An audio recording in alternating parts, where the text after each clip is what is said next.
ఒక చిన్న గ్రామంలో ఆరుష్ అనే బాబు ఉండేవాడు. అతనికి గొప్ప కలలు ఉండేవి. ఎన్నో సవాళ్లు ఎదురైనా తన లక్ష్యాలను వదిలిపెట్టలేదు. ఆరుష్ కుటుంబం చాలా పేదరికంలో ఉండేది. అతను పాఠశాల తర్వాత చిన్న పనులు చేసేవాడు. అయినప్పటికీ రాత్రి వీధి దీపం కింద చదువుకునేవాడు.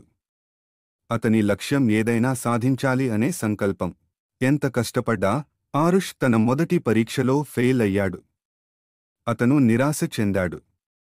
అప్పుడు అతని తల్లి ప్రేమగా చెప్పింది, విఫలతలే విజయానికి మెట్లు లాంటివి. తల్లి మాటలతో మరింత ప్రేరణ పొందిన ఆరుష్ మరింత కష్టపడాలని నిర్ణయించుకున్నాడు. తెల్లవారుజామున లేచి పగలు పనిచేసి రాత్రంతా చదువుకునేవాడు. ఏళ్ల తరబడి కష్టపడిన ఆరుష్ పరీక్షల్లో ఉత్తమ మార్కులతో ఉత్తీర్ణత సాధించాడు.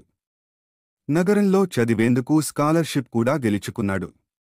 అతని కల నిజమైంది.